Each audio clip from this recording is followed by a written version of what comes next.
Hello and welcome to our next video. In this lesson, we're going to review loops. So we've talked about primitive types and we've talked about conditional statements and decision statements. And now what we need to do is talk about loops, where we can actually use conditional statements on our variables to determine how many times we'd like to iterate through some code. So now our code can execute multiple times and use that same line of code or a group of lines of codes or calls to methods or whatever we're doing inside the loop without having to rewrite it multiple times. So there are a few rules to remember about loops. In order for a loop to work correctly, it must have a start condition or a condition that it enters the loop. It must have code to execute during the loop. It needs to have a condition for the ability to terminate or end, and it needs to basically have then an exit condition with that termination in order to continue on through the program or basically exit the loop so that you don't get what's called an infinite loop. So you have your start conditions such as x is equal to 0, your code to execute while something is happening. For example, in a while loop here, we have x is less than 10. We're just going to increment x each time to run for 10 iterations and print out the current value of x each time. And so this should actually have print message here is the current value of x, and it's passing in that x variable. And it has an exit condition of once x is basically equal to 10 or greater, it will exit. X's now value is 10 because we've incremented throughout, and so we can continue on. And basically the second loop here gives us the opportunity to read in user input and takes that in using a scanner, asks us if we would like to continue, and if so, prints out the loop iteration number. If we'd like to end, it will quit. You can also note that while loops may not execute. So if continue loop is false, the start condition of this loop is false, and therefore the loop will never execute. So unless we change code, that won't print out. So we've seen the while loop in 3 different instances here. The do while loop is a useful loop if you want to execute 1 time or more, whereas the while loop is 0 times or more. So we can see that continue loop here didn't execute at all. And so there were 0 iterations. So if I need 0 to n number of iterations, I would use a while loop. If I need to execute at least once, I may consider using a do while loop. So basically do while has to execute at least once and will then execute the condition at the end of the iteration.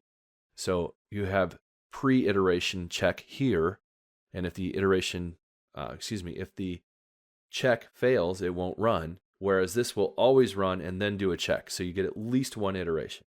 So that's the main difference between a do while loop. And again, I'm going to leave it to you to dive deeper into this code in the interest of saving time and in the fact that this is a review. So you can take a deeper look at the code and mess around with some of these different conditions to see how you can make the iterations be affected by doing that change. So the while loop, of course, is the 0 to n iterations. The do while loop is the 1 to n iterations. And the for loop is an iteration with a numbered set of iterations. We know exactly how many times we want to execute, or we know exactly what the start and end conditions are, and we have an easy to increment iteration counter or something else that will help us to determine that end condition. So here we're just going to iterate 5 times. We know for a fact it wants to be 5 times. So for int I is 0, I is less than 5, I++, and then we just run our code. So it basically just simplifies the while loop. We don't have to do this I++ inside the while loop. We don't have to set the condition inside of the while check, which this is basically the same thing we would have in the while loop. We would set I is 0 before that. We'd say while I is less than 5 and I++, so the for loop just combines that all into one statement.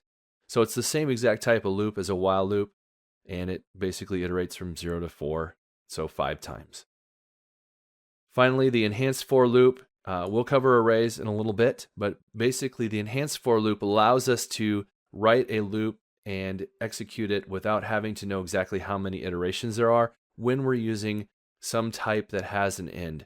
Now in Java, this is mainly going to be for our collections and lists, which we'll study later in the course, but the array actually has a special exception on this as well, in that the array allows us to use the enhanced for loop. It's the only non-collection object in Java that we have that allows us to do this, which is awesome because basically this statement down here For string S in lines or colon lines, you could read this as for each string S in the lines array, essentially. This is a lines array. It's an array of string, and each line has got a number on it. And you can see, remember, of course, we want to have the number of lines being correct based on the number of indexes that we have. So if you wanted to see some null pointer stuff, you could leave that blank. But basically, we want to make sure that our lines iterate, and it will iterate each one and puts this variable from whatever index we're on. So if it knows 0, then it would go and put this is line 0 into variable S, and we can print out the S. And so with that, we can see all of our code execute here. And again, I'm going to leave it to you to dive a little deeper into the code. But you can see here our first iteration in our while loop went 0 to 10. Should we continue? Let's go ahead and say yes. Loop iteration number 1, should we continue? Let's just keep going for a couple here. And then let's say no. So now we're done at loop iteration 8. Loop iteration number 1, should we continue? Let's go ahead and say no again. And so now we see this is line 0, 1, 2, 3, 4, and 5. 0 is the current line, 0, 1 through 4 is the current line. So you can see each one of these for loops was able to print out the different iterations as we went and basically did the same thing. So that is our quick review of loops.